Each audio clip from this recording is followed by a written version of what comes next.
नमो अरियंताणं नमो सिद्धाणं नमो आयर्याणं नमो वज्रायाणं नमो लोये सब्बशाहुणम् एसो पंच नमोकारो सब पाव मणाशणो मंगलाणं च सब्बेसिं पढमं हवै मंगलम् पढमं हवै मंगलम् सिद्धाणं नमो किचा संजयाणं च भावो संति संति करिलोये पत्तो गई मणोत्तरम संति संति करिलोये पत्तो गई मणोत्तरम।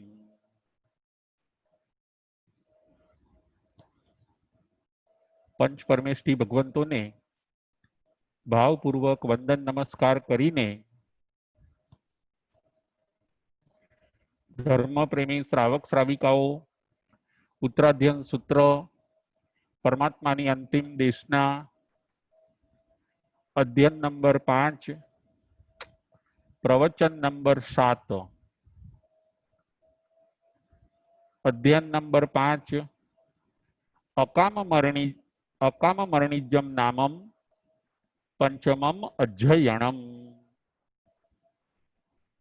अकाम मरण અને સકામ મરણ નામનું પાંચમું અધ્યયન।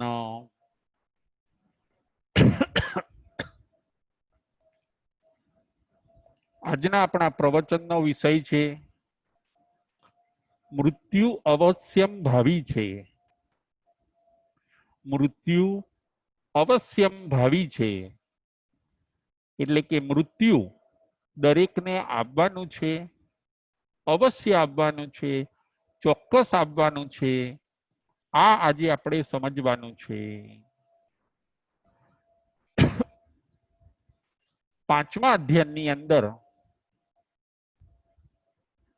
ભગવાન આપણને બે પ્રકારના મરણ બતાવે છે, અકામ મરણ અને સકામ મરણ। અકામ મરણ સકામ મરણ સંતિ મે યદુ વેઠાણા અખાય પરમસિયા સંતિ મે યદુ વેઠાણા અખાય પનંતાય અકામ મરણમ ચેવ સકામ મરણમ તહા। બે પ્રકારના મૃત્યુ બતાવ્યા છે, એક અકામ મરણ અને બીજું છે સકામ મરણ। મરણ એવી વસ્તુ છે કે ગમે ત્યારે આવી શકે છે, બાળપણમાં પણ આવી શકે છે, યુવાનીમાં પણ આવી શકે છે અને ઘડપણમાં પણ આવી શકે છે। માટે અહીંયા તરત જ હજી પાંચમા અધ્યયનની અંદર જ ભગવાન મૃત્યુ કોને કહેવાય, મૃત્યુ કેવું હોવું જોઈએ અને મૃત્યુમાં કેવી રીતે સમાધિ રાખવી જોઈએ અને મૃત્યુને કેવી રીતે પંડિત મરણ બનાવવું જોઈએ એ વાત આપણને બતાવે છે। કારણ કે ગમે ત્યારે આવી શકે છે। એવું નથી કે આપણું કાર્ય પૂરું થઈ ગયું પછી મૃત્યુ આવશે, એવું પણ બને કે આપણું કાર્ય હજી અધૂરું હોય અને મૃત્યુ આવી જાય। તો એ મૃત્યુનો આપણે કેવી રીતે સ્વીકાર કરી લેવો એ બધી વાત આપણને ભગવાન આ પાંચમા અધ્યાયની અંદર બતાવે છે।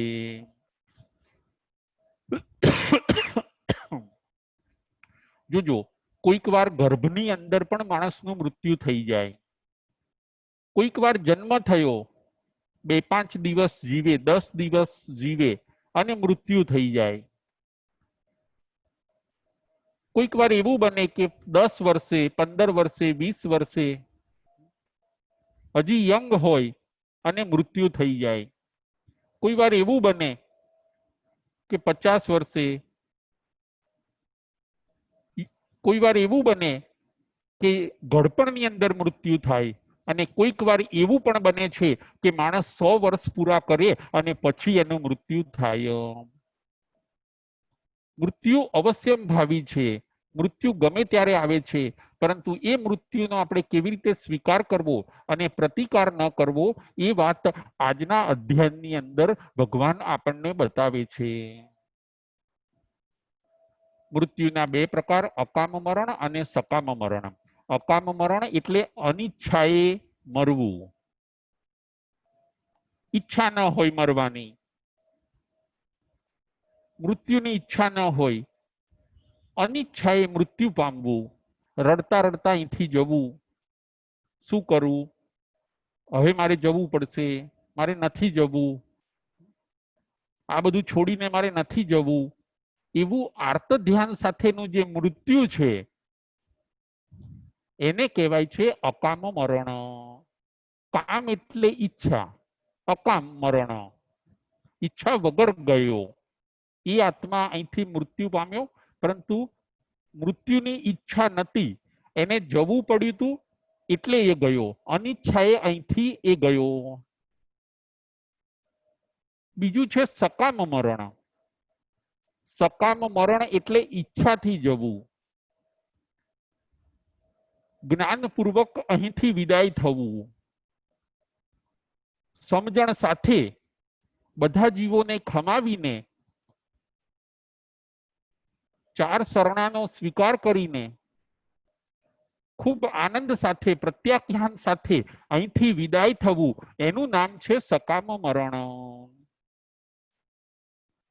મરણ બે પ્રકારના, અકામ મરણ અને સકામ મરણ. એટલે કે બાલ મરણ અને પંડિત મરણ. અકામ મરણ એટલે બાલ મરણ અને સકામ મરણ એટલે કે પંડિત મરણ. બાલ મરણથી જીવ અત્યાર સુધી અનેક વાર મર્યો છે, છતાં એનો પુનર્જન્મ થયો, મૃત્યુનો અંત આવ્યો નહીં અને એ પોતે મોક્ષના માર્ગે આગળ વધી શક્યો નહીં. સકામ મરણે એટલે કે પંડિત મરણથી જો એકવાર પણ જીવનું મૃત્યુ થાય છે, સમજણપૂર્વકનું એકવાર પણ જો જીવનું મૃત્યુ થાય છે, તો એને પંડિત મરણ કહેવાય છે અને એ મૃત્યુ એને મોક્ષનું કારણ બને છે. બાલ મરણથી હવે આપણે મરવું નથી. જ્યારે મૃત્યુનો અવસર આવે ત્યારે આપણે પંડિત મરણથી મરવું છે, સમજણપૂર્વક દેહને છોડવો છે, સમજણપૂર્વક સંયોગોનો ત્યાગ કરવો છે. એનું નામ છે પંડિત મરણ. બાલ મરણ તો અત્યાર સુધી અનંતા થયા, પરંતુ એનાથી ભવનો પાર ન આવ્યો. ભગવાન કહે છે કે એકવાર તમે તમારા જીવનની અંદર પંડિત મરણ લાવી દો અને પંડિત મરણ આવી જશે, પછી ભવનો પાર થઈ જશે, તમે ભવથી પાર થઈ જશો. આવા સરસ બાલ મરણ અને પંડિત મરણને વિશે આજે આપણે સમજવું છે. તો કે બાલ મરણ કોના થાય છે? તો કે બાલ મરણ અજ્ઞાનીઓના થાય છે. અને પંડિત મરણ કોના થાય છે? તો કે પંડિત મરણ જ્ઞાનીઓના થાય છે. અજ્ઞાની લોકો બાલ મરણથી મરવાના. આ અધ્યયનની ગાથાઓની અંદર ભગવાન અજ્ઞાનીઓનું સ્વરૂપ બતાવે છે કે અજ્ઞાની જીવો કેવા હોય છે, જેને જ્ઞાન નથી, અજ્ઞાની છે, સમજ નથી, એવા જીવો કેવા હોય છે? તો કે એવા જીવો કામ ભોગમાં આસક્ત હોય છે. ખાવું, પીવું, હરવું, ફરવું, ઇન્દ્રિયોના વિષયોને ભોગવવા, એની અંદર જ એ અજ્ઞાની જીવનું જીવન પસાર થતું હોય છે. એને લાંબી સમજ નથી. એને એમ છે કે ભવ મળ્યો છે તો આપણે સુખોને ભોગવો. એ કામાસક્ત બને છે અને એવો કામી જીવ, ભોગી જીવ વસ્તુઓને ભોગવવાની અંદર આસક્ત બને છે. બસ દરેક વસ્તુઓને ભોગવો. પાંચે ઇન્દ્રિયોથી એ વિષયોને ભોગવે છે આપણી પાસે 5 ઇન્દ્રિય છે અને છઠ્ઠું મન છે. એમાંથી 4 ઇન્દ્રિય ભોગેન્દ્રિય છે અને બાકીની 2 ઇન્દ્રિય કામેન્દ્રિય છે. આંખ અને મન એ કામેન્દ્રિય છે. એ પોતાના વિષયોને, પોતાના ભોગવવાના પદાર્થોને દૂરથી જ જાણી લે છે. માટે આંખ અને મન એ 2 કામેન્દ્રિય છે અને એ સિવાયની બાકીની 4 ઇન્દ્રિય એ ભોગેન્દ્રિય છે, વિષયોને ભોગવે છે, પૂદગલોના રસને એ પોતે માણે છે અને પૂદગલોમાં જે સુખ છે આવી માન્યતાને દ્રઢ બનાવતા જાય છે. કઈ 4 ઇન્દ્રિય ભોગેન્દ્રિય છે? તો કે નાક, જીભ, શરીર અને કાન. આ 4 ઇન્દ્રિય ભોગેન્દ્રિય છે. ભોગ પણ સારા નથી. ભોગમાં માણસ એકવાર લપસી પડે છે પછી એમાંથી બહાર નીકળી શકતો નથી. જીભ એમ કહેશે કે મને સારા સારા ટેસ્ટ આપો, કાન એમ કહે છે કે મને સારા સારા સોંગ સંભળાવો, નાક એમ કહે છે કે મને હંમેશા તમે સારી સારી સ્મેલ આપો, શરીર એમ કહે છે કે મને હંમેશા સારા સારા ટચ આપો. તો આ બધા ભોગ છે અને અંદર બેઠેલો આત્મા આ ભોગને ભોગવતો જાય છે અને એ ભોગને ભોગવવામાં જે આરંભ સમારંભ કરવા પડે એ કરવા માટે પોતે તૈયાર થાય છે. ભોગી આત્મા હિંસાના માર્ગે પણ આગળ વધે છે. ખાઓ, પીવો, એસ આરામ કરો, ઇન્દ્રિયોને તાજી માજી રાખો, આત્મા તરફ એનું લક્ષ્ય નથી. ઇન્દ્રિયો ખુશ રહેવી જોઈએ, આવી એની વિચારધારા એ અજ્ઞાનીની છે. અજ્ઞાનીની વિચારધારા કેવી છે એ આપણે આ ગાથાઓની અંદર જોઈએ છીએ.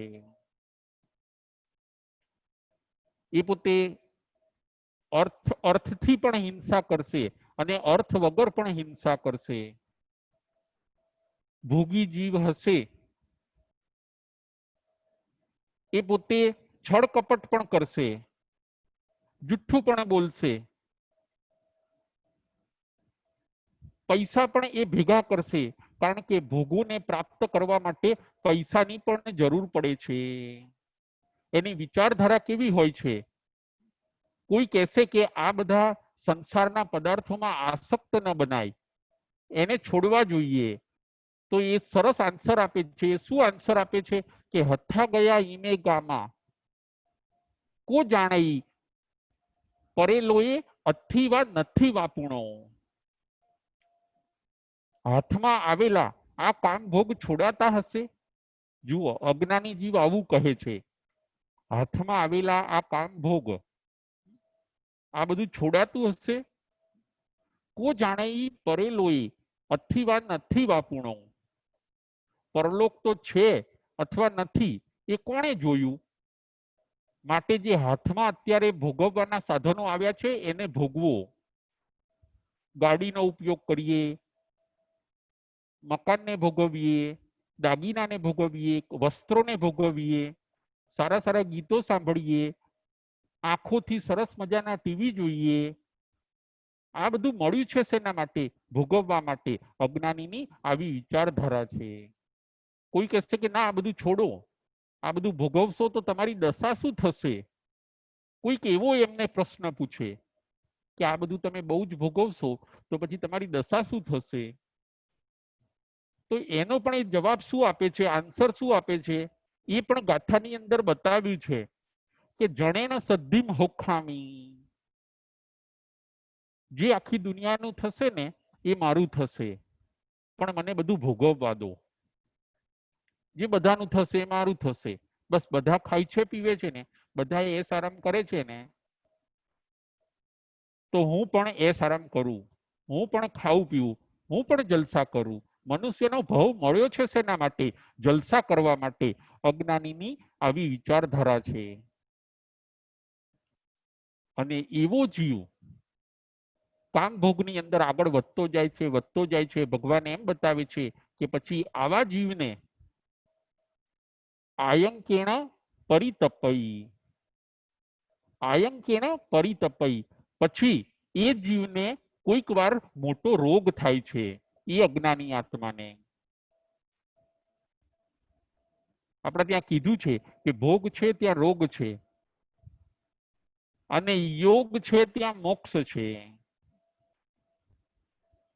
જ્યાં જ્યાં માણસ ભોગને ભોગવે છે, જોઈશું આપણે ઘણી વાર કે માણસ તમાકુ ખાય છે તો એને જોજો કેન્સર થાય છે. કોઈક માણસ દારૂ પીવે છે તો એને લીવરનું કેન્સર થાય છે. ભોગ સારા નથી. ભોગને આપણે નથી ભોગવતા, પરંતુ ભોગ આપણને ભોગવે છે. માટે ભોગનો તમે ત્યાગ કરો. અતિ જ્ઞાનેન્દ્રિયો, 5 ઇન્દ્રિય અને 6ઠું મન એ અતિ જ્ઞાનેન્દ્રિયો, પરંતુ આપણે એમને ભોગ આપીને ભોગેન્દ્રિય બનાવી દીધી. વિષયો આપ કર્યા એટલે હવે ઇન્દ્રિયોને વિષયની ટેવ પડી ગઈ. જેમ પેલું નાનું બાળક હોય, એ નાના બાળકને જો કોઈ ચોકલેટની ટેવ પાડે પછી એને ચોકલેટની ટેવ પડી જાય છે, એમ આપણી ઇન્દ્રિયોને પણ હવે વિષયોની ટેવ પડી ગઈ.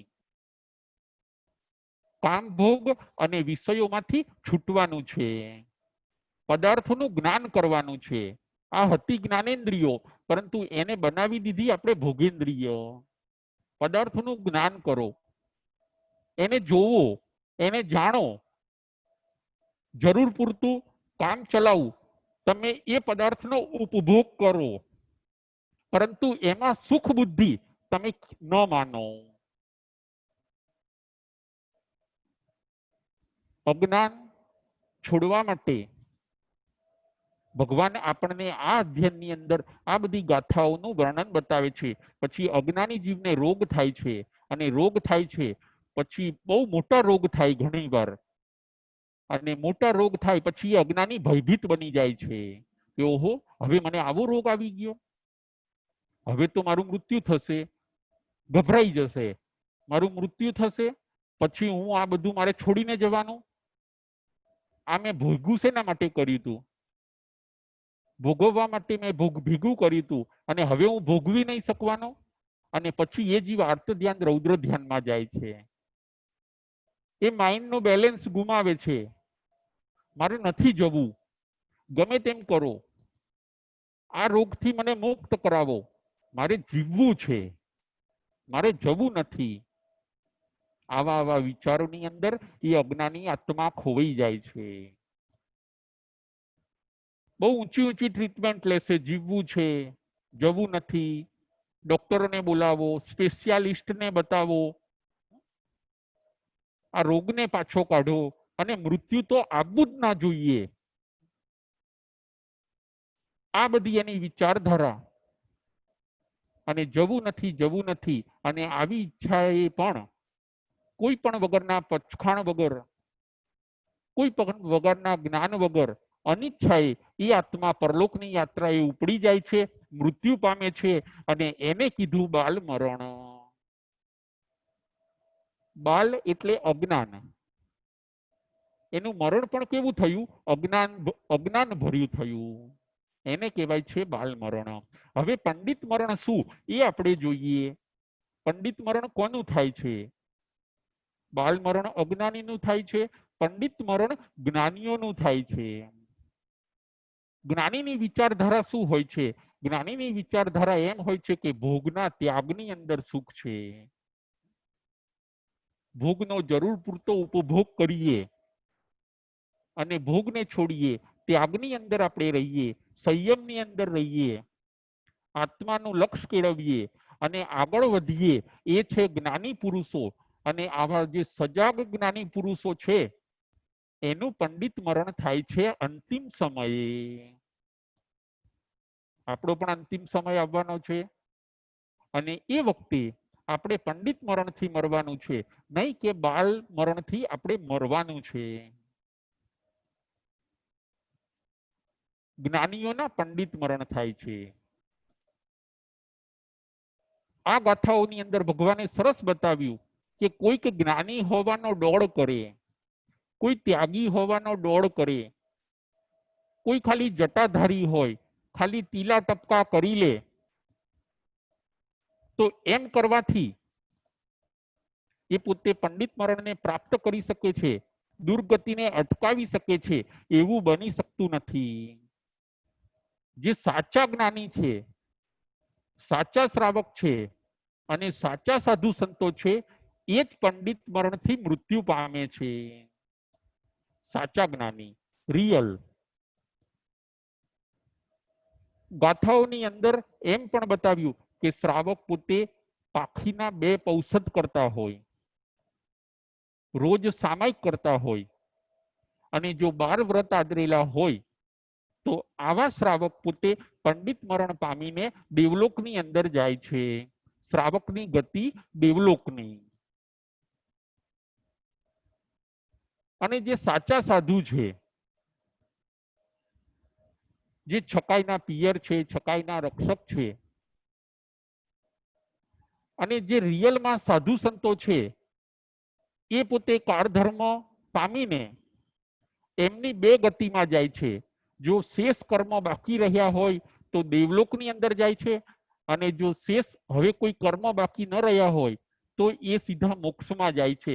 માટે સાધુની 2 ગતિ બતાવી, એક દેવલોક ગતિ અને એક મોક્ષ ગતિ. એવા સાધુ સંતો જે પંડિત મરણને જેમણે પ્રાપ્ત કર્યું, એવા સાધુ સંતો પણ જે દેવલોકમાં જાય છે ત્યાં એ મહાન રિદ્ધિને પ્રાપ્ત કરે છે, બહુ ઊંચા દેવલોકને પ્રાપ્ત કરે છે. ત્યાં એ પોતે દેવ બને છે. દેવ પણ કેવા? જેની આજુબાજુ નોકર ચાકર વીંટળાયેલા હોય, સૂર્ય જેવા તેજસ્વી હોય, મહાન રિદ્ધિ વાળા, મહાન કાંતિ વાળા, એવા પોતે દેવ બને છે. કેમ કે અહીંયા એમનું પંડિત મરણ થયું હતું. ખૂબ જાગૃતિ સાથે એ પોતે અહીંયા કાળધર્મ પામ્યા હોય છે. અને પાછા એ દેવલોકમાંથી નીકળીને પાછા મનુષ્ય બની ચારિત્ર લઈને પાછું સેકન્ડ ટાઈમ પંડિત મરણ પ્રાપ્ત કરીને પછી એ પોતે મોક્ષે જતા હોય છે. આ થયું પંડિત મરણની વાત. ફરીથી અજ્ઞાનીઓના 12 મરણ હોય છે અને જ્ઞાનીઓના પંડિત મરણ હોય છે. આજના આપણા વ્યાખ્યાનનો વિષય છે મૃત્યુ અવશ્યમ ભાવી છે. મૃત્યુ આવવાનું છે. આપણે ગમે એટલું કરીશું, કદાચ સંતાઈ જઈએ, કદાચ આપણે કોઠીની અંદર પુરાઈ જઈએ, તો પણ મૃત્યુને આપણે રોકી શકતા નથી, પરંતુ મૃત્યુને આપણે સુધારી શકીએ છીએ. અંતિમ સમયે સંથારો લઈ લેવો. શ્રાવકનો ત્રીજો મનોરથ પણ એ છે કે હું સંથારો લઈને ક્યારે હું પંડિત મરણે મૃત્યુ પામું.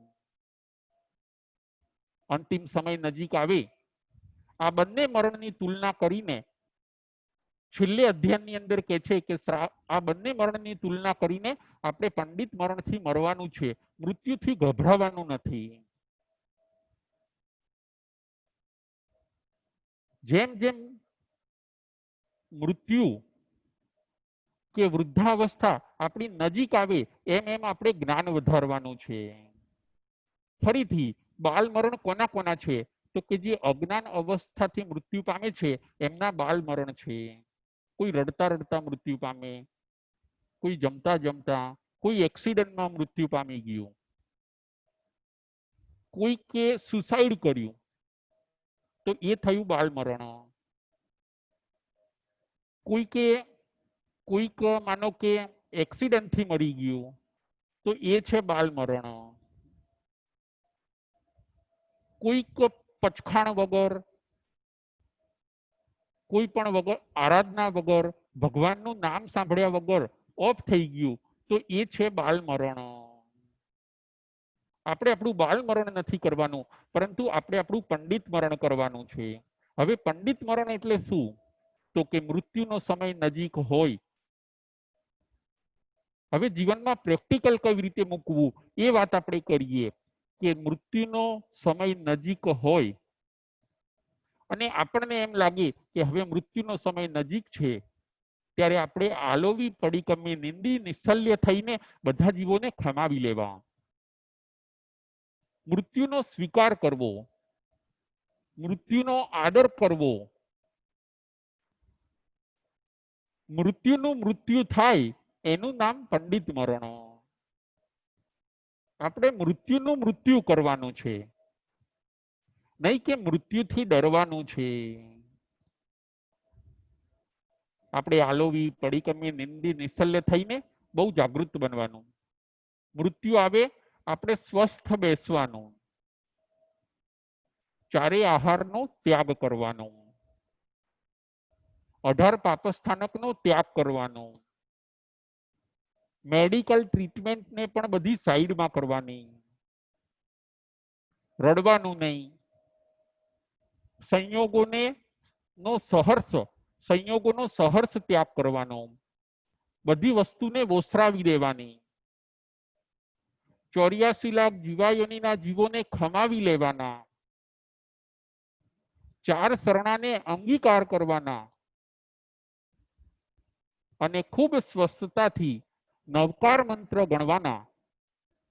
આવી જો આપણે તૈયારી કરીએ અને ગુરુ સમીપે રહીને હવે શરીર અને આત્મા ક્યારે છૂટા પડી જાય એની રાહ જોઈએ, એનું નામ છે પંડિત મરણ. આવા પંડિત મરણના આપણે સદભાગી બનવાનું છે. બાલ મરણમાં થાય છે શું? બાલ મરણમાં ઈચ્છાઓ જીવતી રહી જાય છે અને માણસનું મૃત્યુ થાય છે. જ્યારે પંડિત મરણમાં માણસની ઈચ્છાઓ હવે જીવતી નથી, એને હવે બધું વાઇન્ડ અપ કરી દેવાના ભાવ છે. એની પાસે જ્ઞાન છે, એની પાસે સંકિત છે, એટલે એને હવે બધું વાઇન્ડ અપ કરી દેવું છે કે નહીં ભાઈ, મૃત્યુ તો આવે છે, મૃત્યુ તો આવશે જ.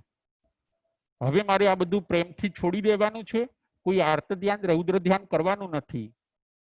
હું અહીંથી બીજી જગ્યાએ શિફ્ટ થઉં છું, મારે ગભરાવાનું નથી. આ બધું મેળવ્યું એ મારું હતું જ નહીં, મેં અહીંથી મેળવ્યું હતું અને મારે અહીં જ મૂકી દેવાનું છે. આવું જ્ઞાનપૂર્વકનું મરણ, એનું નામ છે પંડિત મરણ. આપણે બીજે શિફ્ટ થઈએ છીએ. આંખમાં આંસુ ના આવવું જોઈએ. અને આ મરણને કહેવામાં આવે છે પંડિત મરણ. આપણે પંડિત મરણના સદભાગી થવાનું છે અને આપણો જે ત્રીજો મનોરથ છે એને આપણે સફળ કરવાનો છે. અખે ભગમની સોયઈ, ભગવાન એ પણ સરસ વાત કરે છે આ અધ્યયનની અંદર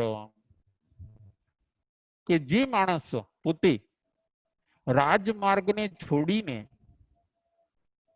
જે મેઇન રસ્તો છે, જે હાઈવે છે, એને છોડીને આડી અવળી ગાડી લઈ જાય છે તો એનું વ્હીલ તૂટી જાય છે અને પછી વ્હીલ તૂટી જાય છે પછી ગાડી આગળ ચાલતી નથી અને એ માણસ શોક કરે છે. એવી જ રીતે આ સંસારની અંદર પણ જે જીવ ધર્મરૂપી હાઈવે છે, ન્યાય નીતિ અને પ્રામાણિકતા રૂપી જે રાજમાર્ગ છે એના ઉપર ચાલે તો વાંધો ના આવે, પરંતુ એ છોડીને જે કામ ભોગની વિષય કસાઈની ગલીઓ ખરી એની અંદર જાય છે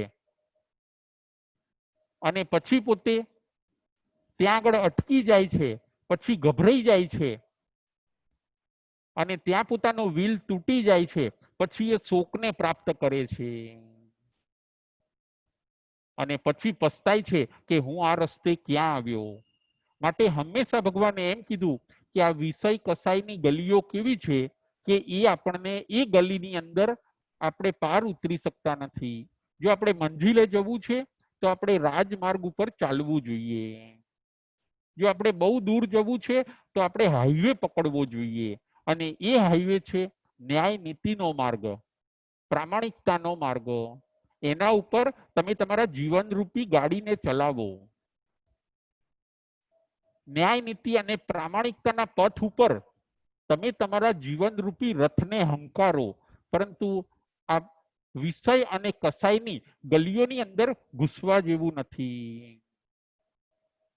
અત્યાર સુધી આપણો આત્મા બાલ મરણથી ખૂબ મર્યો. રડીને મરીએ, કોઈનો વિયોગ થાય ને ઝૂરીને મરીએ, કોઈ વાર કોઈ અગ્નિથી મરી જાય તો પણ એને બાલ મરણ કીધું. કોઈ માણસ પાણીની અંદર ડૂબી ગયું અને મૃત્યુ પામ્યો તો એ પણ બાલ મરણ કીધું. કોઈક વાર કોઈકની કોઈકે હિંસા કરી દીધી તો એને પણ બાલ મરણ કીધું. પરંતુ આ બાલ મરણથી હવે આપણે મરવું નથી. પંડિત મરણને પામવા માટે આપણે જ્ઞાન મેળવવાનું છે અને અજ્ઞાનને દૂર કરવાનું છે. એ વાત પણ આપણે સમજીએ. અત્યારે જોજો, અત્યારે અજ્ઞાનીઓ બહુ વધ્યા છે. જ્યાં જુઓ ત્યાં બસ અજ્ઞાન ભરી જ વાત છે કે ભાઈ ખાઓ પીવો, શરીરને સાચવો અને ઇન્દ્રિયો હેરાન ના થવી જોઈએ, ઇન્દ્રિયો સચવાવી જોઈએ. આત્મા પ્રત્યે અત્યારે આપણું દુર્લક્ષ્ય છે. અજ્ઞાનીઓ ઓવરફ્લો થયા છે અને જ્ઞાનીઓ તો ક્યાંય દેખાતા નથી. જ્યાં જુઓ ત્યાં બધા એમ જ કહેશે કે ભાઈ નહીં, ખાઓ પીવો, એસ આરામ કરો, જીવનને ટકાવો, દવાઓ લો અને જીવવાનો પ્રયત્ન કરો. જવું નથી, અહીંથી જવું નથી.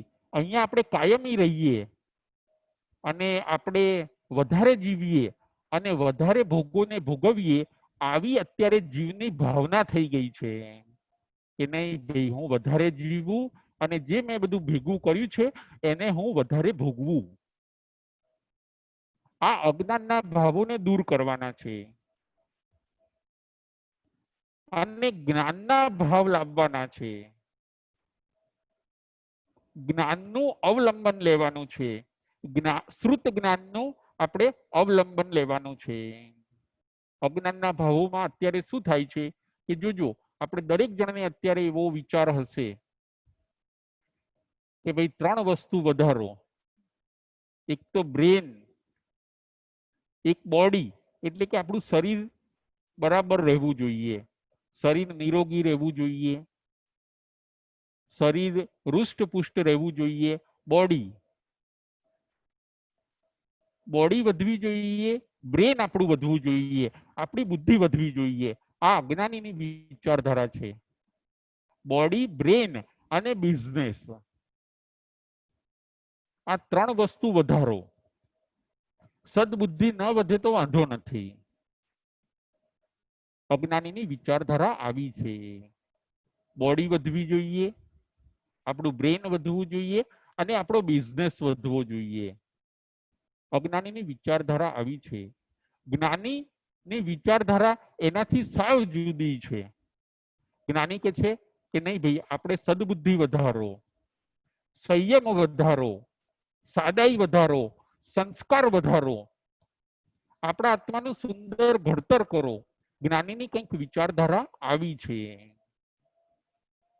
માટે જ્ઞાનીનું પંડિત મરણ થાય છે અને 1 કે 2 વાર પંડિત મરણ થાય પછી આત્મા પોતે મોક્ષે જતો રહે છે. હવે આપણે એક વાત એ પણ જોવાની છે કે મૃત્યુ સારું કોનું થાય. પ્રશ્ન આપણને એ થશે કે મૃત્યુ સારું કોનું થાય. તો જે જીવન સારું જીવ્યા છે, જીવન સારું એનું મૃત્યુ સારું, અને જેનું મૃત્યુ સારું એનો પરલોક સારો. જીવન સારું જીવવું પડશે. જો આપણે તપની પ્રેક્ટિસ કરી હશે તો જ અંતિમ સમયે આપણે 24 કે 23 સંથારાપૂર્વક આપણે કરી શકીશું. પરંતુ જીવનની અંદર જો તપની પ્રેક્ટિસ નહીં કરી હોય, આપણે 24 કે 23 ની ટેવ નહીં પાડી હોય તો અંતિમ સમયે પણ આપણે 4 આહારનો ત્યાગ નહીં કરી શકીએ. જીવન સારું તો મૃત્યુ સારું. જીવનની અંદર પ્રતિક્રમણ આપણે શીખેલા હઈશું. તો આપણે અંતિમ સમયે બધા જીવોને આપણે ખમાવી શકીશું. વળી પાછા એ જ 12 વ્રત આપણે પુનઃ ઉચ્ચારીને આરાધક બની શકીશું. પરંતુ જો આપણને પ્રતિક્રમણ નહીં આવડતું હોય તો આપણે પંડિત મરણથી મરી નહીં શકીએ, બધા જીવોને ખમાવી નહીં શકીએ. માટે પ્રતિક્રમણ પણ આવડવું જરૂરી છે. જો 9 તત્વો અને 8 કર્મો આપણે શીખેલા હઈશું તો આપણું જીવન સરસ હશે. કે આશ્રવ ન કરાય, સંવર કરાય, તપથી તો ઘણી નિર્જરા થાય છે. આવા બધા વિચારોથી આપણે અંતિમ સમયે સ્થિર રહી શકીશું.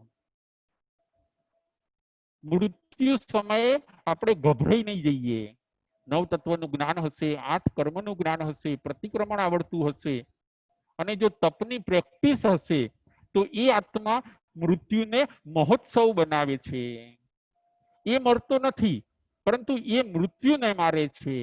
પંડિત મરણ એટલે ખુદ ન મરવું પરંતુ મૃત્યુનું મૃત્યુ કરવું. મૃત્યુનું મૃત્યુ કરવું એનું નામ છે પંડિત મરણ. જીવનને સરસ બનાવો. જીવન જેનું સરસ હશે એ અંતિમ સમય ખૂબ પ્રફુલ્લિત રહી શકશે, મૃત્યુને વેલકમ કરી શકશે. અંદરથી એને આનંદ હશે કે જીવનમાં મેં કંઈ ખોટું કર્યું નથી, મેં પરમાત્માની આજ્ઞા પ્રમાણે 12 વ્રત સ્વીકાર્યા છે, સંતોને નિર્દોષ ગોચરી પાણી વહોરાવ્યા છે, મેં સામાયિક કરી છે, પૌષધ કર્યા છે અને હું ભગવાનની આજ્ઞા પ્રમાણે જીવ્યો છું.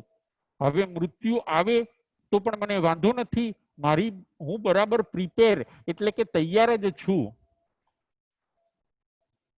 આવી રીતે એ પોતે પ્રેમથી મૃત્યુનો સ્વીકાર કરી શકે છે. અને આવી પ્રસન્નતા સાથે જેને બધું જ વાઇન્ડ અપ કરવાના ભાવ છે એવો આત્મા પંડિત મરણથી જલ્દી મોક્ષે જતો રહે છે. બાલ મરણ વાળાને બધું વાઇન્ડ અપ કરવાના ભાવ નથી. એને હજી વિચારો પાછા હતા કે ના હજી આ મારે ભોગવવાનું રહી ગયું, હજી મારે જીવવાનું રહી ગયું, હજી જે મેં બધું ભેગું કર્યું હતું એને માણવાનું રહી ગયું, હજી મારા સગા સંબંધી અને સ્નેહીજનો સાથે મારે રહેવું તું. એને આવા પાછા વિચાર હોય છે. એને બધું વાઇન્ડ અપ કરીને મોક્ષમાં જવાના હજી વિચારો નથી. માટે એ પુનઃ ચતુર્ગતિની અંદર બાલ મરણ વાળા જીવો ફરે છે. પરંતુ પંડિત મરણ વાળાને બધું વાઇન્ડ અપ કરવાના ભાવ છે એટલે એ પોતે મોક્ષની અંદર જઈ શકે છે. આપણે વાત એ જોતા હતા કે જેનું જીવન સારું એનું મૃત્યુ સારું, અને જેનું મૃત્યુ સારું એનો પરલોક ખૂબ સારો. પરલોક એટલે રીબર્થ, પુનર્જન્મ. એનો સેકન્ડ ટાઈમ જે બોર્ન થાય છે એ બહુ સારી જગ્યાએ, કાં તો દેવલોકની અંદર એ આત્મા જાય છે. પંડિત મરણ વાળા અવશ્ય દેવલોકની અંદર જાય. દેવલોકમાં દેવ હોય તો એ પોતે મનુષ્ય લોકમાં આવે, ત્યાં પણ બધી સામગ્રી પ્રાપ્ત કરે, પુનઃ જૈન ધર્મ, જ્ઞાન, સદગુરુ એવું બધું પ્રાપ્ત કરીને પોતે પાછા પંડિત મરણ પામીને એ પોતે મોક્ષે જતા હોય છે. એટલે જીવન પણ આપણે ખૂબ સરસ જીવીએ. આ ચાતુર્માસ આપણને મળ્યું છે, જીવનને ખૂબ સરસ જીવીએ, જીવનને સુધારીએ, મૃત્યુને સુધારીએ અને પરલોકને પણ સુધારીએ. જેનું જીવન બગડેલું હોય છે એનું મૃત્યુ પણ જુઓ બગડી જાય છે. એને એમ થાય કે હું અંતિમ સમયે ફટાફટ નવકાર મંત્ર ગણી લઈશ અને મારું મૃત્યુ સુધારી દઈશ. એ ઇમ્પોસિબલ. જીવન સારું હશે તો જ મૃત્યુ સારું. જો જીવન બગડેલું હશે તો અંતિમ સમયે મૃત્યુ પણ બગડી જવાનું, અને મૃત્યુ બગડી જશે પછી પરલોક પણ બગડી જશે. આખી લિંક આવી છે. માટે આ ત્રણેય લિંકને આપણે બરાબર સમજીએ, જીવનને સુધારીએ, મૃત્યુને સુધારીએ અને પરલોકને પણ સુધારીએ. એવું પણ બને કે ઘણા આત્માના જો આયુષ્યનો બંધ ન પડ્યો હોય અને અંતિમ અવસ્થાએ પોતે ખૂબ સ્વસ્થ રહે, મૃત્યુનો પ્રેમથી સ્વીકાર કરે અને એ જ સમયે જો એના આયુષ્યનો બંધ પડવાનો હોય તો ચોક્કસ સદગતિમાં પડે છે. આજે પણ આપણે ઘણા આત્માઓ જોઈએ છીએ, ઘણા મહાત્માઓ, ઘણા આપણા મહાસતીજી સાહેબો સંથારા સ્વીકારે છે અને પંડિત મરણથી મૃત્યુ પામે છે. કોઈક આપણે જોઈએ છીએ કે ગુરુદેવ શાંતિ મુનિ મહારાજ સાહેબનો ભાવનગરની અંદર 90 દિવસ સંથારો ચાલેલો. લાવણીય ઉપાશ્રયની અંદર પૂજ્ય વિદુલાબાઈ મહાસતીજી 85 દિવસ સુધી આહાર પાણીનો ત્યાગ કરીને ખૂબ સ્વસ્થતાથી પંડિત મરણને એવો પ્રાપ્ત કર્યું હોય છે. પ્રેરણા વિરાજ સંઘની અંદર પણ 1 મહિનાનો સુંદર સંથારો પૂજ્ય પ્રવીણાબાઈ મહાસતીજીએ કરીને પંડિત મરણની પ્રાપ્તિ કરી હોય છે. આજે પણ આપણા સંઘની અંદર, આપણા સમાજની અંદર જ્ઞાની આત્માઓ, મહાત્માઓ પંડિત મરણને પ્રાપ્ત કરે છે. આવા પણ અંતિમ સમયે આપણે પણ આવી રીતે પંડિત મરણના સદભાગી બનીએ. મૃત્યુ અવશ્યમ ભાવી છે, એ આવવાનું જ છે. ખૂબ સ્વસ્થતાથી એનો સ્વીકાર કરીને આપણે આપણી ઈચ્છાઓને વાઇન્ડ અપ કરીને અને મોક્ષ માર્ગે આપણે બધા આગળ વધીએ. એવા સુંદર ભાવો ઉત્તરાધ્યાયની અંદર, આ અધ્યાયની અંદર ભગવાન બતાવે છે. એ ભાવોને આપણે સમજીને આપણે જીવનને સુધારીએ, મૃત્યુને સુધારીએ અને પરલોકને પણ સુધારીને આત્મકલ્યાણના માર્ગે આપણે સૌ આગળ વધીએ. એ જ ભાવના. બોલો મહાવીર સ્વામી ભગવાનને કી જય. જય જીનેન્દ્ર, જય મહાવીર. જમ વૈદમ બચ્ચા મિલિયમ ઇણ કરમ ચકરમ પયૈનમ વિનયનમ જોગિનમ ગોસિનમ સઠ્ઠુદિનમ દુઠ્ઠુ પડી છીયમ અકાલી કૌશ જાઓ કાલી ના કૌશ જાઓ સજ્જયે સજ્જયમ સજ્જયે ન સજ્જયમ. એમ ભણતા ગણતા ચિંતવતા જ્ઞાનના 14 ચાર માઇલો કોઈ પણ વિચાર મને કે તમને લાગ્યો હોય તો હરિહંતના સિદ્ધ કેવડી ભગવંત આપની સાક્ષીએ તસમિચ્છામિ દુક્કડમ. હવે પ્રશ્નોત્તરી.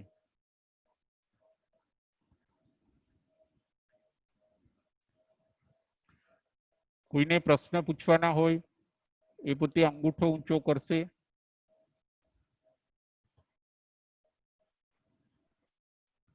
દરેક જિજ્ઞાસુઓને પ્રશ્ન પૂછવા માટે વિનંતી.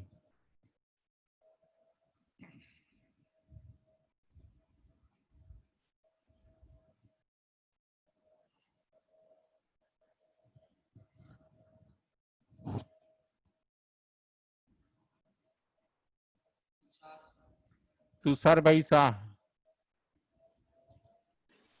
તુષારભાઈ શાહ. રાજુભાઈ, જય જીનેન્દ્ર.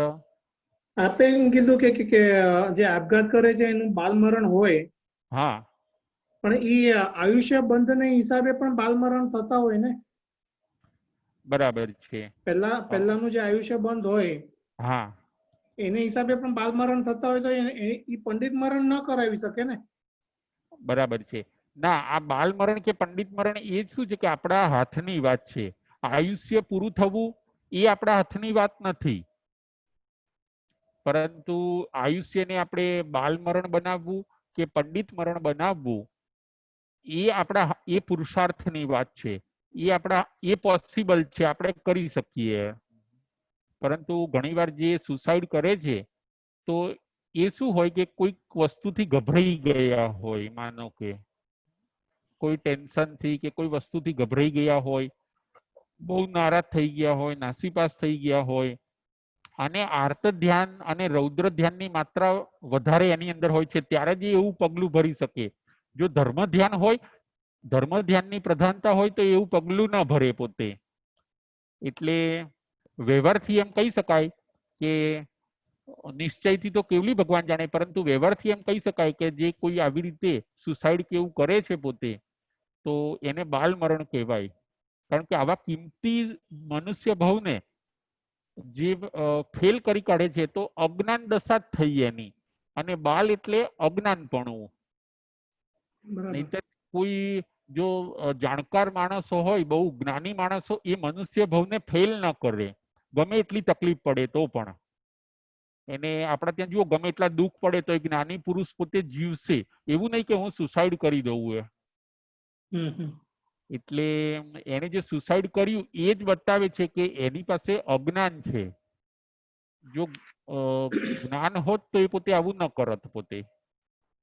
આપણે એક્સિડન્ટ જ્યારે આપે એમ કીધું કે એક્સિડન્ટમાં પણ બાલ મરણ કહેવાય.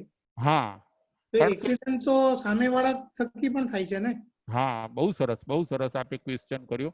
એક્સિડન્ટ ની અંદર શું છે કે એ જીવ કોઈ પચખાણ કેવું પામ્યો નહીં પોતે, અને એને કોઈ પચખાણ ન પામ્યો, અને કોઈ બધા જીવોને ખમાવ્યા નહીં, કોઈ આરાધનાનો કેવો ચાન્સ ન મળ્યો, અને પોતાને એવી જાણકારી નથી, અને કોઈ ગુરુનો કે એવો તરત સમાગમ ન થયો, અને આયુષ્ય પૂરું થવાનો સમય આવી ગયો હોય છે એને, એટલે પછી હવે કોઈ એને જ્ઞાનપૂર્વકનું એનું એ મરણ નથી, એ વખતે એને બચવાના ભાવ હશે, એકદમ એક્સિડન્ટ કેવું થાય ત્યારે એ પોતે ગભરાઈ જશે, રડશે. તો આ બધી ચેષ્ટાઓ બાલ મરણની છે. ઘણીવાર એવું બને સંતોને કોઈને એક્સિડન્ટ થયો હોય, તુષારભાઈ, સંતોને જો એક્સિડન્ટ થયો હોય તો એ તરત જ શું કરે, આલોવી પડીકમી નિંદિલ નિસલ થઈને જે એમને 2-3 મિનિટનો પણ જે ટાઈમ મળે છે એની અંદર એ બધું ઓસરાવી દે છે, ખમાવી દે છે. તો જે સંતોને એક્સિડન્ટ થયો એમનું પંડિત મરણ ગણાવી શકાય એ રીતનું. કોઈ શ્રાવકને આવી રીતે એક્સિડન્ટ થઈ ગયો અને જો એને 5-10 મિનિટનો ટાઈમ મળ્યો અને એની અંદર એ પોતે એલર્ટ થઈ ગયા, 18 પાપ ઓસરાવી દીધા, આહાર શરીર ઉપધી, પચખું પાપ 18, મરણ આવે તો ઓસીરામી, જીવું તો આગળ. જો 5 મિનિટની અંદર એ બધા આવી રીતે પ્રિપેર થઈ ગયા અને નવકાર મંત્રની અંદર પોતાનો ઉપયોગ લઈ ગયા, તો એ એક્સિડન્ટ થયેલા શ્રાવકનું પણ પંડિત મરણ ગણી શકાય. અચ્છા, ખ્યાલ આવ્યો? હા, આવી ગયો. ઓકે.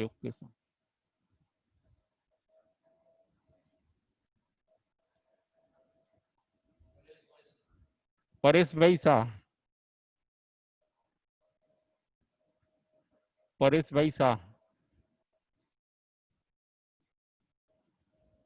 જય જીનેન્દ્ર. જય જીનેન્દ્ર. સાહેબ, આપે કહ્યું કે શુદ્ધ ચારિત્ર અને સમાધિ મરણ હોય તો દેવલોક અને કા મોક્ષ, બરોબર? હા. હવે તો પછી મહાવિદયમાં જે છે જીવો ઉત્પન્ન થાય છે એ ક્યાંથી આવતા હશે? બરાબર છે. મહાવિદ્યમાં છે ને દેવલોકમાંથી પણ આવતા હોય છે. મહાવિદ્યની અંદર જે ઉત્પન્ન થાય છે ને એ જીવો દેવલોકમાંથી આવતા હોય એવું બને, અને જે મહાવિદ્યની અંદર આવે છે અને ત્યાંના પાછા ઉત્પન્ન થતા હોય ત્યાં મહાવિદ્યમાં, એવું પણ બની શકે છે. પણ આપણે મૃત્યુ લોકમાંથી સમાધિ મરણ ઉત્કૃષ્ટ ભાવ સાથે મહાવિદ્ય ક્ષેત્રમાં ઉત્પન્ન થવા વાળા જીવો ખરા? હા, અહીંથી છે ને, અહીંથી માનો કે જે પંડિત મરણે મરે છે પોતે, શ્રાવક હોય તો એ પોતે અહીંથી દેવલોકમાં જશે. બરોબર. અને અત્યારે તો 5મો આરો છે એટલે સાધુ પણ અહીંથી દેવલોકમાં જશે, બંને જણ અહીંથી દેવલોકમાં જશે. અને જો અહીં પંડિત મરણે મર્યા હોય પોતે, તો એમનો સેકન્ડ બર્થ હવે અહીંથી સીધો છે ને દેવલોકમાં થશે, દેવલોકમાંથી સીધો મહાવિદ્યમાં થશે, એવું બને. અહીંયાથી સમાધિ મરણ હોય તો એકવાર તો દેવલોકમાં જયા પછી જ મહાવિદ્યમાં ઉત્પન્ન થાય એવું માનવું ને? હા, એવું માનવું છે. કારણ કે અત્યારે તો એ આપણા માટે ને સંતો માટે એક જ ગતિ આ ખુલ્લી છે પરેશભાઈ અત્યારે તો. બરોબર. જે આનંદ શ્રાવકની ભગવાનની વાત આવે છે એ પણ અહીંથી પોતે પહેલા દેવલોકમાં ગયા, ભગવાન મહાવીર સ્વામીના શ્રાવક હતા. હવે ત્યાંથી મહાવિદ્યમાં જઈને દીક્ષા લઈને પછી મોક્ષે જવાના છે. બરોબર. અને એમાં બહુ જ સરસ રીઝન છે આ પંડિત મરણ, જ્ઞાનપૂર્વકનું એમણે મરણ કર્યું, બધું વાઇન્ડ અપ કર્યું, બધું સમજીને છોડી દીધું કે ભાઈ હવે અમારે કોઈ બધા બંધનો રાખવા નથી, અને સમજીને બધું વાઇન્ડ અપ કરી દીધું, તો એ પોતે આગળ વધી શકે છે પોતે. બરોબર. બીજો એક ક્વેશ્ચન હતો રાજુભાઈ. હા. જે બંધની વાત કરી આપે, તો બંધ ક્યારે પડે, અને જો એન્ડ ટાઈમ સુધી ના પડ્યો હોય તો એનો કોઈ ટાઈમ કે જિંદગીના આટલા ભાગમાં અથવા આ ટાઈમે બંધ પડે એવું કોઈ નિશ્ચિત નિયમ ખરો? બરાબર છે. એટલે આમાં શું છે કે પરેશભાઈ, આપણે ત્યાં એમ કીધું છે કે આ કર્મનો બંધ એવો છે ને એ પેલા રેડ પાડે ને એવા પોલીસ જેવો છે કે ગમે ત્યારે પાડી શકે છે રેડ. એ રીતે જેમ પોલીસ રેડ પાડે ને કોઈ માણસના ત્યાં, ઇન્કમ ટેક્સ વાળા કેવી રેડ પાડે છે, આપણને ખબર ના હોય ને સડનલી આવી જાય.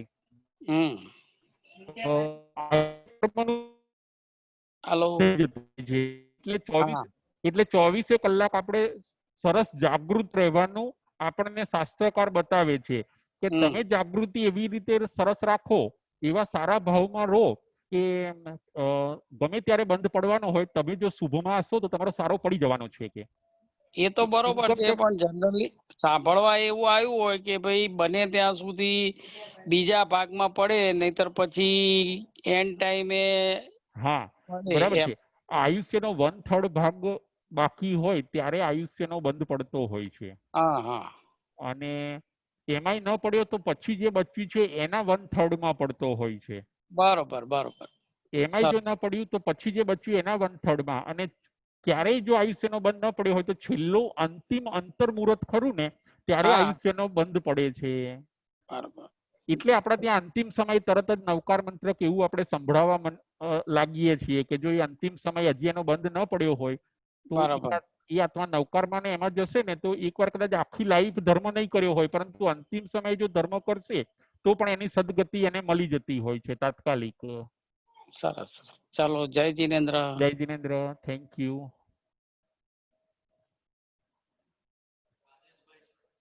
રાજેશભાઈ શાહ. રાજેશભાઈ શાહ. રાજુભાઈ, એક મારે કહેવા પૂછવાનું છે. હા મનુષ્ય બનીને મનુષ્ય થાય ખરું? કારણ બરાબર કે છે. મને એવી એમાં બે મત મેં જાણ્યા છે કે મનુષ્ય મળીને મહાવીર દીક્ષિતમાં મનુષ્ય થાય, એ બરાબર આરાધક થાય. બરાબર છે. અને મને એવું સમજણ છે કે આરાધક બનીને જો મનુષ્ય થાય તો એ વિરાધક જ હોય, એવું મારી માન્યતા છે. હા હું સાચું છું? બરાબર છે. હવે મનુષ્ય મરીને મનુષ્ય થઈ શકે છે, પરંતુ એ જો એ વિરાધક હોવો જોઈએ, આરાધક નહીં યાર. અને મનુષ્ય મરીને મનુષ્ય ક્યારે બને? એ સમકીતી ન હોય તો, બરાબર. મિથ્યાત્વી હોય તો જ હમ. મનુષ્ય બનીને મનુષ્ય થાય છે. જો મનુષ્ય સમકીતી હોય, સાચી શ્રદ્ધા વાળો હોય, એનો બોન્ડ દેવલોકમાં થાય છે. સમકીતીની ગતિ દેવલોકની છે. જી જી જી. અને મિથ્યાત્વી હોય તો એ મનુષ્ય એ મિથ્યાત્વી હોય તો પાછો સેકન્ડ ટાઈમ સીધો મનુષ્યમાંથી મનુષ્ય બની શકે છે. અમુક પંથ વાળા એવું માને છે કે અમારા ગુરુ અત્યારે મહાવીર ક્ષેત્રમાં બિરાજમાન છે, અહીંથી બરાબર ગયા છે. તો એ માન્યતાનું કેટલા અંશ વજૂદ હશે બરાબર છે. શાસ્ત્રની દ્રષ્ટિએ? એટલે જ આપણે ઘણી વાર એ પંથવાળાને એમ કહીએ છીએ કે જો સાચી શ્રદ્ધા હોય, એમની પાસે સંકિત હોય તમારા ગુરુ પાસે, તો એમનો અત્યારે બોર્ન ડેવલપમાં થયો હોવો જોઈએ, એમનો જન્મ મહાવિદેહમાં ના હોઈ શકે. હા, દેવ તરીકે મહાવિદેહમાં જઈ શકે રાજેશભાઈ. કોઈ દેવ હોય પોતે દેવલોકની અંદર, હા, દેવલોક થી ચવીને મહાવિદ્ય ક્ષેત્રે જઈ શકે, પણ એ આજે ખરું. અને દેવ પર્યાયમાં પણ જઈ શકે. માનો કે એ દેવને એવો વિચાર આવે કે મારે સિમંદર સ્વામીનું વ્યાખ્યાન સાંભળવા જવું છે, તો એ પોતે વસ્તુ આખી જુદી છે. હા એ એની જુદી વસ્તુ છે, એ વાત સાચી, એ તો બરાબર છે. પણ અહીંયા આપણે આપણા મનુષ્ય લોકમાંથી મનુષ્ય થયેલો વ્યક્તિ એ કાર પામીને મહાવિદ્ય ક્ષેત્રમાં જાય, હા અને સંકેતી જે પછી એવું પણ માને છે કે હા અમારા ગુરુ સંકેતી હતા એમ. બરાબર છે. તો ના તો એ આપણે મગજમાં ઉતરતું નથી એમ. હા બરાબર છે. આપણે નામ સાંભળે. હા, આપણે એમને એ જ કહીએ છીએ કે ના, આ વાત થોડીક ભૂલ ભરેલી છે. શાસ્ત્ર પ્રમાણે એ બેસતું નથી. તો બરાબર. પછી એમણે મિથ્યાત્વનો સ્વીકાર કરવો પડે, અથવા તો પોતાના ગુરુ દેવલોકમાં ગયા છે એ વાતનો સ્વીકાર કરવો પડે. એટલે થોડુંક આવી રીતે આપણે વિચારોમાં થોડોક મતભેદ એ લોકો સાથે આપણો રહે છે. બરાબર. ઓકે. જય જિનેન્દ્ર. જય જિનેન્દ્ર, થેન્ક યુ.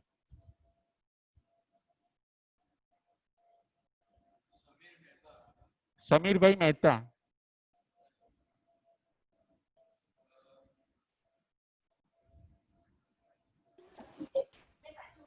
આપે જય જિનેન્દ્ર. જય જિનેન્દ્ર, રાજુભાઈ, જય જિનેન્દ્ર. આપે જે કહ્યું કે સાધુ સંતોને એક્સિડન્ટ થાય ત્યારે જે સમય મળે એમાં એ લોકો ઓસિરાવી દે, અને આપણે ન કરીએ તો એ બાલ મરણ ને પંડિત મરણ વચ્ચેનો ડિફરન્સ થયો. બરાબર. તો કોઈ એક કેસમાં એવું હોય કે જે માણસે આખી જિંદગી પ્રતિક્રમણ કર્યા હોય, સામાયિક પ્રતિક્રમણ કર્યું હોય, બને એટલી સારી એટલે સંસારમાં રહીને બને એટલી સારી રીતે જિંદગી જીવ્યો હોય, પણ એને સડન કોઈ હાર્ટ એટેક આવે, એને હાર્ટ ફેલ આવે, એમાં મરી જાય, એ વખતે બરાબર એને છે. ચાન્સ બી ન મળે આવો. તો એ બાલ મરણ નિર્મિત થયેલું કહેવાય કે શું કહેવાય? બરાબર છે. તો શું થયું કે કદાચ એ બરાબર છે બાલ મરણ થયું, પરંતુ એ એકદમ જે એકદમ બાલ મરણ કહેવું જોઈએ ને એવું નહીં ગણાય. એ થોડુંક પંડિત મરણના સમકક્ષનું ગણાશે સમીરભાઈ. હા હા, એને સમય ન મળ્યો.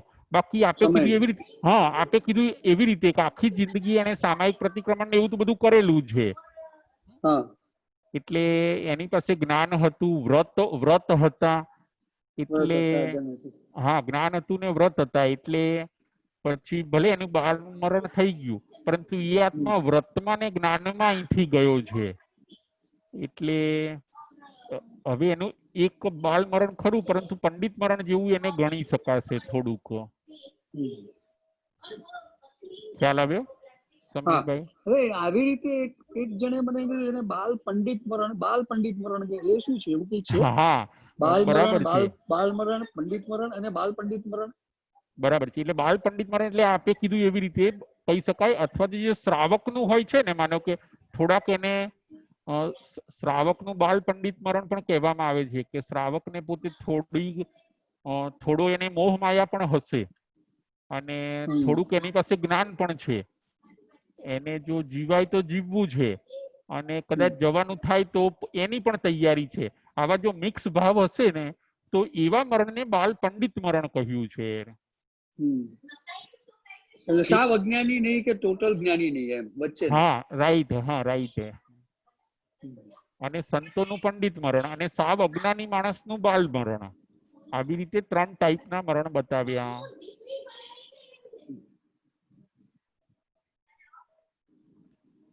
ખ્યાલ ધન્યવાદ, આવ્યો? Thank you. હા ખ્યાલ આવ્યો. Okay, thank you.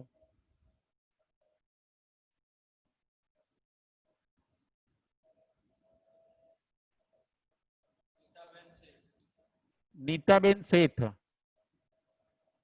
નીતાબેન શેઠ.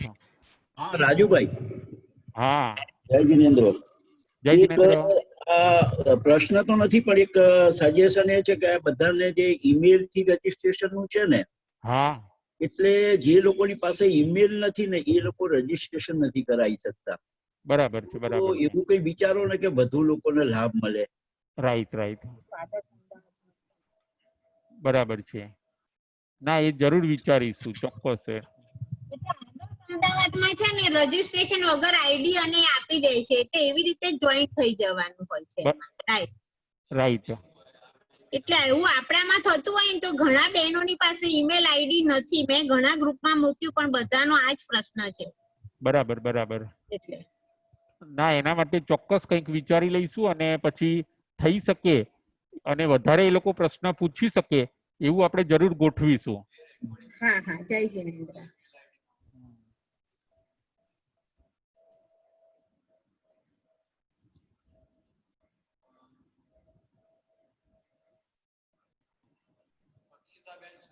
અક્ષિતાબેન સંઘવી.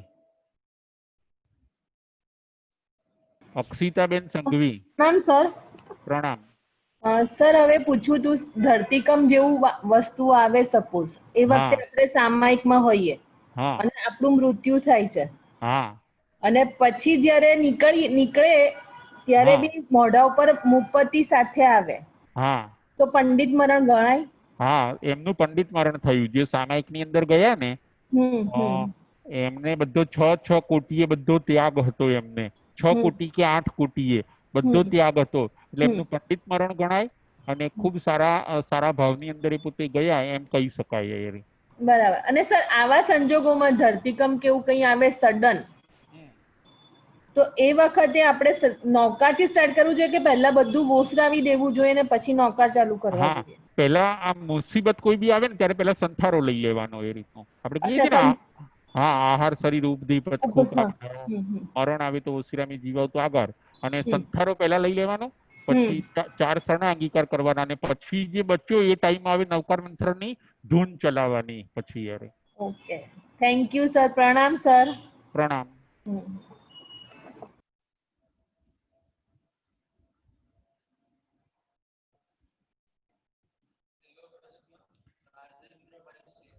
છેલ્લો પ્રશ્ન હવે રાજેન્દ્રભાઈ શેઠ. રાજેન્દ્રભાઈ શેઠ. જય જયેન્દ્ર રાજુભાઈ. જય જીનેન્દ્ર. આયુષ્યનો બંધ પહેલા પડી ગયો સદગતિનો, અને જયારે છેલ્લું મરણનું તિથિ આવે એ વખતે તમારે પંડિત મરણ ના થયું હોય તો પછી એની સદગતિ થાય એમ. બરાબર છે. તો સદગતિ નથી થઈ શકતી, કારણ કે જો આયુષ્યનો બંધ પડી ગયો હોય તો પછી છેલ્લા અંતર્મુહૂર્ત પણ એવા એને ભાવ આવી જતા હોય છે, જે ગતિમાં જવાનું હોય એવા એને ભાવ આવી જતા હોય છે. અને જો અશુભ ગતિનો પડ્યો હોય તો એના ભાવ અશુભ થવાથી છેલ્લે એના ભાવ બદલાઈ જાય છે રાજેન્દ્રભાઈ. એટલે પોતે પંડિત મરણને સ્વીકાર કરી શકતો નથી એ આત્મા પોતે, જો અશુભ ગતિનો આયુષ્યનો બંધ પડી ગયો હોય તો. તો મનુષ્ય ગતિ સદગતિ કહેવાય કે પછી? મનુષ્ય ગતિ અને દેવ ગતિ બે સદગતિ કહેવાય છે.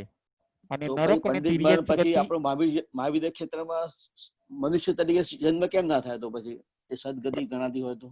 બરાબર છે. એટલે એવું છે કે તમારી પાસે અહીંયા તમારી પાસે જો સાચી શ્રદ્ધા હોય છે ને, જેની પાસે આપણા ત્યાં એવું છે કે અહીંયા જેની પાસે સંકિત હોય છે, સાચી શ્રદ્ધા એટલે સંકિત, એવા જીવની ગતિ હંમેશા દેવલોકની બતાવી છે. અહીંથી મનુષ્યમાંથી મનુષ્ય ડાયરેક્ટ કોણ થઈ શકે છે? તો કે શ્રદ્ધા વગરના જીવો, અશ્રદ્ધા વાળા. અને આપણી પાસે જો શ્રદ્ધા આવી ગઈ એટલે હવે આપણે અહીંથી ડાયરેક્ટ મહાવિદેહમાં નહીં જઈએ, ઇનડાયરેક્ટ જઈશું. અહીંથી પહેલા દેવલોકમાં જઈશું, પછી દેવલોકમાંથી ઓફ થઈને પછી મહાવિદેહમાં આપણે જઈએ છીએ. બરાબર. આવી રીતે ગોઠવાયેલું છે બધું રાજેન્દ્રભાઈ. અચ્છા, બરાબર. ખ્યાલ આવ્યો બધો? હા, ખ્યાલ આવ્યો. જય જય. Okay okay. હજી પણ કઈ બી પ્રશ્ન જેને હોય એ આવતીકાલે પૂછી શકે છે. બધાને જય જીનેન્દ્ર. બોલો મહાવીર સ્વામી ભગવાન કી જય.